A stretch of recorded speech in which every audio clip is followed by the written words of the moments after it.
নমস্কার, আমি জয়িতা। আবার একটা ব্লগ নিয়ে তোমাদের কাছে আমি চলে এসেছি। তো প্রথমে ঘুম থেকে উঠেই ফ্রেশ হয়ে নিয়ে তারপরে ওই যে লিডার স্কুল আছে, তো লিডার টিফিন একটা করে দিচ্ছিলাম। তো আজকে লিডাকে টিফিনে করে দিয়েছিলাম আলুর পরোটা। আলুটাকে সিদ্ধ করে, এটা খুব সহজ পদ্ধতিতে বানানো যায়। আলুটাকে সিদ্ধ করে তার মধ্যে অল্প ধনের গুঁড়ো, জিরের গুঁড়ো, সামান্য একটু লঙ্কা গুঁড়ো, যেহেতু একটু ঝালটাও খাই, আর একটু হলুদ দিয়ে লবণ দিয়ে আমি একটু আলুটাকে মেখে নিয়েছিলাম। এর মধ্যে যদি গাজর আর একটু ধনে পাতা কুচি দেওয়া যেত তাহলে খুব ভালো হতো, কিন্তু সেটা এখন ছিল না বাড়িতে এই মুহূর্তে। তো সেই কারণে যা ছিল তা দিয়ে আমি ওকে একটু আলু পরোটাটা বানিয়ে দিলাম। এটা ও খেতে না ভীষণ ভালোবাসে, আর পেটটাও ভরে থাকে অনেকক্ষণ, যেহেতু দুধ চকস খেয়ে যায় স্কুলে। তো সেই কারণেই আমি ওকে আজকে টিফিনে আলুর পরোটা বানিয়ে দিয়েছিলাম।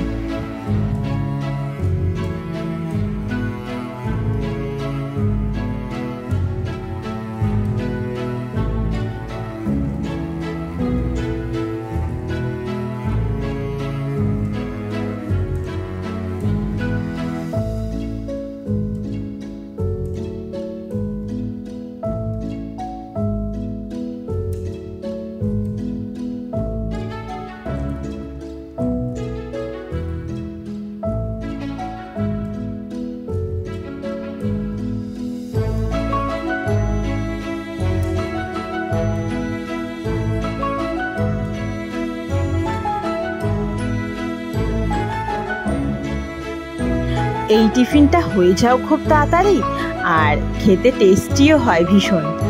তো এই তো লিডার টিফিনটা হয়ে গেছিলো, আর আমি 4টা টুকরো করে নিয়েছিলাম। পুরোটা তো টিফিন কোটোই ঢুকবে না, তো সেই কারণেই 4টে টুকরো করে কেটে পিস পিস করে, দেখো ভেতরে পুর ভরা, কি সুন্দর, দেখেই মনে হচ্ছে যে ভীষণই ভালো হয় খেতে। তো একটু পরোটাগুলোকে দিয়ে দিয়েছিলাম, আর সামান্য একটু সস দিয়ে দিয়েছিলাম, তাতেও খেয়ে নেবে, টিফিনটা ফিনিশ করে নেবে, ও খেতেও ভালো লাগবে। তো সেই কারণে একটু সস দিয়ে দিয়েছিলাম।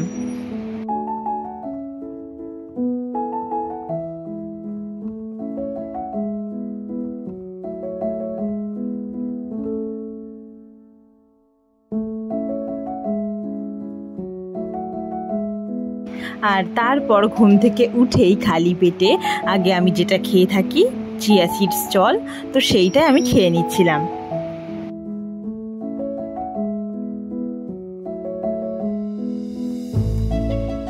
হালকা একটু জলটাকে উষ্ণ গরম করে নিয়ে তাতে হাফ পাতিলেবুর রস দিয়ে খেয়ে নিলে তো একটু উষ্ণ গরম হলে ভীষণই উপকার হয়। কিন্তু যেহেতু আমি এতটা টক লাগে, ওই জন্য হানিটা না অ্যাড করতে পারলে ভালো।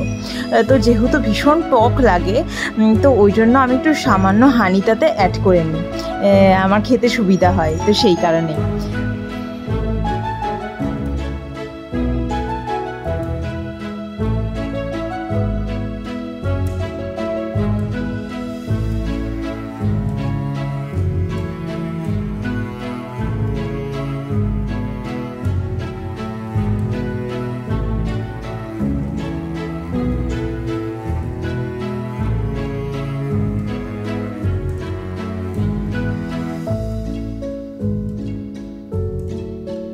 তারপরে লিডার খাবারটা আমি রেডি করে নিচ্ছিলাম। টিফিন যেটা খেয়ে লিডার স্কুলে যাবে, দুধ আর চকোস, ওটাকে রেডি করে নিচ্ছিলাম। এবার লিডাকে গিয়ে তুলবো।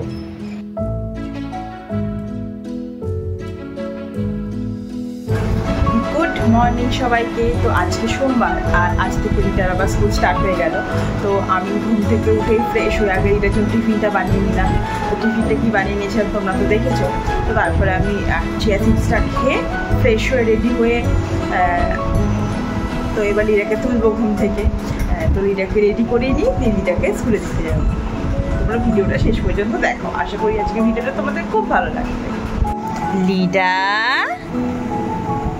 লিডা কি বলো? বাবা রে, স্কুলে যাবে না মা? মাম্মা টুকি, টুকি, মেও মেও মেও মেও, টুকি। বাবা তাকাও, গুড মর্নিং বলে দাও সবাইকে, একটু একবার গুড মর্নিং বলে দাও। ও বাবা, পাচ্ছি না তো। পাচ্ছ না এখন? শোনা, তো তোমার কিন্তু সব ফ্রেন্ডরা রেডি হয়ে গিয়েছে, শিগগিরই ওটা স্কুলে যেতে হবে। গুড মর্নিং বলো একবার। গুড মর্নিং সোনা, উঠে পড়ো, চলো। শুশুরি দেবো? পুচু পুচু পুচু পুচু পুচু পুচু। ওমা, আমরা অনেক ড্রেস কিনেছি। কি তুমি অনেক ড্রেস কিনেছ? তুমি তো আরো ড্রেস কিনবে সোনা, পুজোতে তো আরো ড্রেস কিনবো আমরা, নিউ নিউ প্রিন্সেস ড্রেস কিনবো সব। হ্যাঁ চলো উঠে পড়ো, আসো চলো চলো বাবা। এই যে তারপর ফ্রেশ করিয়ে ওকে ড্রেস পরিয়ে চুল বাঁধতে বসলাম। চুলটা অনেকটা বড় হয়েছে বেশ, আর ভালো করে সুন্দর করে বিনুনি না করে দিলে দেখি স্কুলে বেশ এলোমেলো কেমন হয়ে থাকে, অসুবিধা হয়। তো সেই জন্যই আমি ওকে একটু চুলটা অনেকটা বড় হয়ে গেছে বলে দুদিকে দুটো সুন্দর করে বিনুনি করে দিই, তাতে ওর স্কুলে সুবিধা হয়, নাহলে গরম লাগে বেশি। আর চুলটা কাটবো সুন্দর করে, সামনেই পুজো, তো ওই জন্য পুজোতে একেবারে সুন্দর করে ওকে চুলটা কাটিয়ে নেব। তো ওই কারণে এখন আর চুলটা কাটছি না।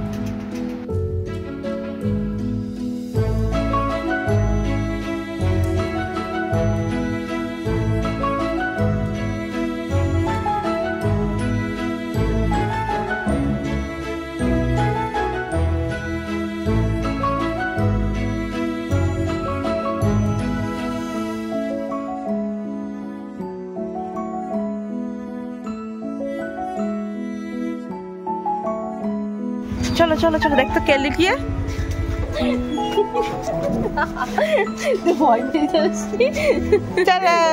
চলো চলো, বুনু চলে গেছে, চলো ম্যাম এসছে আজকে। আর তোমরা তো এই পুতুলটা দেখেইছো, এটা ও ভিমার থেকে কিনেছে লিডা। তো লিডার আরও এরকম পুতুল ছিল, তো সেইগুলোকে সব বের করে স্কুলে যাওয়ার আগে সুন্দর করে সাজিয়ে রেখে দিয়ে গেছে।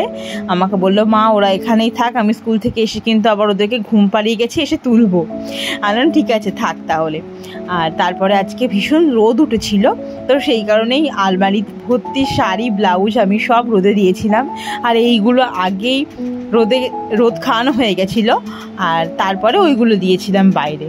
তো আলমারি পুরো একদম খালি করে ফেলেছি। আর এই যে ড্রেসটা দেখছো, এটা আমাদের বিয়ের অভিষেক রিসেপশানে এই ড্রেসটা পরেছিল। তো একটু রোদ না খাওয়ালে হয় না, এইসব ড্রেসগুলো আলমারিতে থাকে তো বছরের পর বছর। তো সেই কারণে একটু সুন্দর করে যতটা ভাবে গুছিয়ে আর কি সুন্দর করে স্মৃতিগুলো রেখে দেওয়া যায়। আর দেখো এই বেনারসিটা, এটা আমার রিসেপশানের বেনারসি। এটা কিন্তু একটা এক্সক্লুসিভ শাড়ি। এটা দেখো, এটা সিলভার জরির ওপরে আছে এই বেনারসিটা। আর ডিজাইনটা দেখেছো কি সুন্দর, মাছের আঁশ টাইপের হাফ আর হাফ পোলকা ডট। ভীষণই মানে এত বড় শাড়ি, আমি এতটা লম্বা, তো আমারই মানে এই শাড়িটাকে ট্যাকেল করতে ভীষণই অসুবিধা হয়, যেমন চওড়া সেই রকম লম্বা এই শাড়িটা, আর ভারীও আছে বেশ। আর দেখো পাটলি পাল্লুটা ওই পান পান ডিজাইনের আছে। এই শাড়িটা আমার ভীষণই পছন্দের একটা শাড়ি। আর তারপরে দেখো এই শাড়িটা বিয়ের তত্ত্বতে আমি পেয়েছিলাম, ওদের বাড়ি থেকে এসেছিলো, এইটা আমার ভীষণ পছন্দের। আর দেখো এইটা একটা আমার বেনারসি, লাল আর কালো বলে আমার এটা ভীষণ ভালো লাগে, খুবই সুন্দর লাগে দেখতে লাল আর কালোর কম্বিনেশনটা। তো এইটা আমার একটা বেনারসি।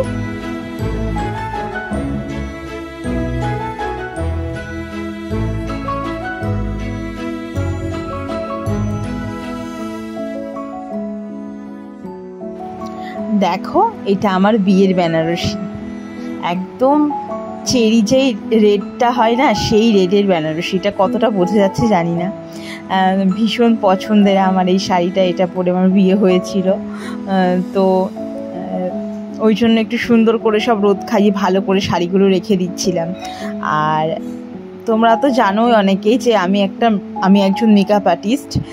তো যেহেতু মেকআপ আর্টিস্ট, সেহেতু আমার এই বেনারসিগুলো কিন্তু দিয়ে সবই শ্যুট করা হয়ে গিয়েছে।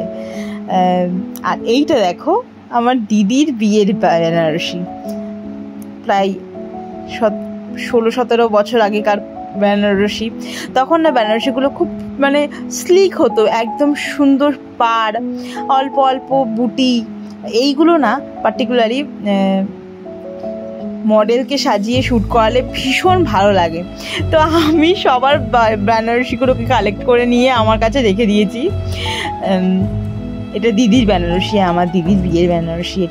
এটা আমার ভীষণই পছন্দের, আমার বেনারসির থেকেও এই বেনারসিটা বেশি পছন্দের, ওই জন্য এটা আমি আমার কাছে রেখে দিয়েছি মডেল একটা শ্যুট করাবো বলে। আর আমার বেনারসি যে দুটো দেখলে তোমরা রিসেপশানের আর বিয়ের, সেই দুটো কিন্তু পরেও আমার শ্যুট করা অলরেডি হয়ে গিয়েছে। তো মেকআপ আর্টিস্ট আমরা যারা আছি তারা মনে হয় এরকমই হয়। তো দেখো আর একটা জিনিস তোমাদের দেখাই, এটা আমার শাশুড়ি মায়ের বেনারসি, আজ থেকে প্রায় 50 বছর আগের এই বেনারসি। কত সুন্দর, কত পুরনো না বেনারসিটা। আর কালারটা আমি কত কি বোঝা যাচ্ছে ফোনে জানি না, কিন্তু এই কালারটা সামনাসামনি পুরো ডিপ পার্পেল একটা কালার, আর এত সুন্দর, এত মানে নরম একটা শাড়ি। তো এই শাড়িটা আমাকে শাশুড়ি মা দিয়েছে রেখে দেওয়ার জন্য। তোমাদেরকে একটা কথা বলে রাখি, এই শাড়িটা পরিয়েও আমি একটা শ্যুট করিয়েছি। তো আমরা যারা মেকআপ আর্টিস্ট আছি তারা মনে হয় এরকমই হয়, কোনো শাড়ি যদি পছন্দের কিনি তো আমরা পরার আগে মডেলকে পরিয়ে সাজালে বেশি ভালো লাগবে, তো সেরকমই একটা ভাবতে থাকি আর কি সবাই। তো এই তো দেখো, তারপরে এর মধ্যে অনেক শাড়ি আছে যেগুলো আমি এখনো পরিনি জানো। এই শাড়িটা যেমন আমাকে বিয়ের পর, মানে বিয়ের যে বছর বিয়ে হয়েছে সেই বছর পুজোতে মা আমাকে দিয়েছিল, আমার মা আমাকে দিয়েছিল। এটার ব্লাউজ পিস পর্যন্ত বানিয়ে রাখা হয়েছে, কিন্তু 7 বছর হয়ে গেলেও এখনও পর্যন্ত আমার পরে ওঠা হয়নি। কারণ লিডা হয়ে যাওয়ার পর কোনো অনুষ্ঠানে বা কোথাও গেলে শাড়ি পরে আমার থাকতে একটু অসুবিধাই হয়।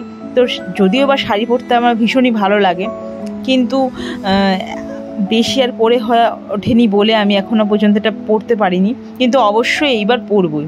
আর দেখো আলমারি পরিষ্কার করতে করতে এই দুটো চুড়িদারের পিস পেলাম, তোমরা জানলে অবাক হবে যে এটা আমার বিয়েতে পাওয়া পিস। 7 বছর হয়ে গেল এখনও আমার নাকি বানিয়ে ওঠারই সময় হলো না। তো যাই হোক, এইবার আমি বানাবোই পুজোতে, আর আমি এইবার সত্যিই বানাবো।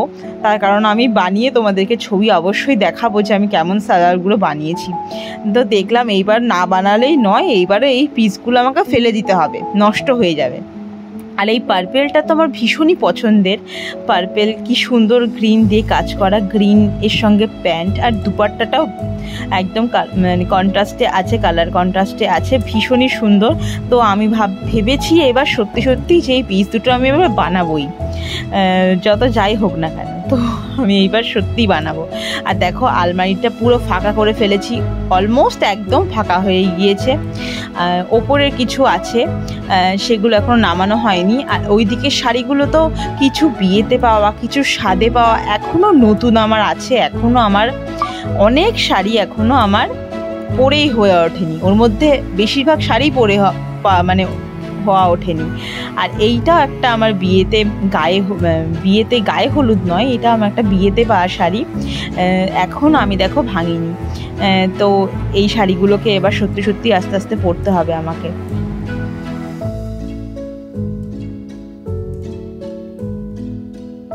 আর তারপরে শাড়িগুলো সব রোদে দিয়ে আমি স্নান সেরে নিয়ে, আর আজকে যেহেতু কৌশিকী অমাবস্যা, সেহেতু পাশের বাড়ি জেঠিমার বাড়িতে অনেক জবা ফুল ফুটেছিল। তো আমার মা দেখো এই সব জবাগুলো তুলে রেখে দিয়েছে সাজ ভর্তি করে। তো সাজি ভর্তি জবা ফুল দেখতে কি ভালো লাগছে না, ওই জন্য আমি পুজো দিয়ে নিয়েছিলাম স্নান করে উঠে। আর তারপরে দেখো এই কুর্তিগুলো, এ তো বেশ 2-1 বছর ধরে আমি আর দেখতেই পাইনি এগুলো, কারণ বিয়ের পর এগুলো কিনেছিলাম ট্রেন্ডস থেকে। তো এগুলো আমার গায়েই হতো না, সেই কারণে আমি সব আলমারিতে রেখে দিয়েছিলাম। তো আজকে স্নান করে উঠে হঠাৎ পরে দেখছি বেশ সুন্দর গায়ে হচ্ছে, আর দেখো অনেকটা ঢিলেও হচ্ছে। তো ভীষণই আমার আনন্দ লাগছিল এটা পরেছে। যাক, এখন অনেকগুলো এই কুর্তি আছে, আমি আবার বের করে সুন্দর করে আবার পরতে পারবো, তো সেই ভেবেই।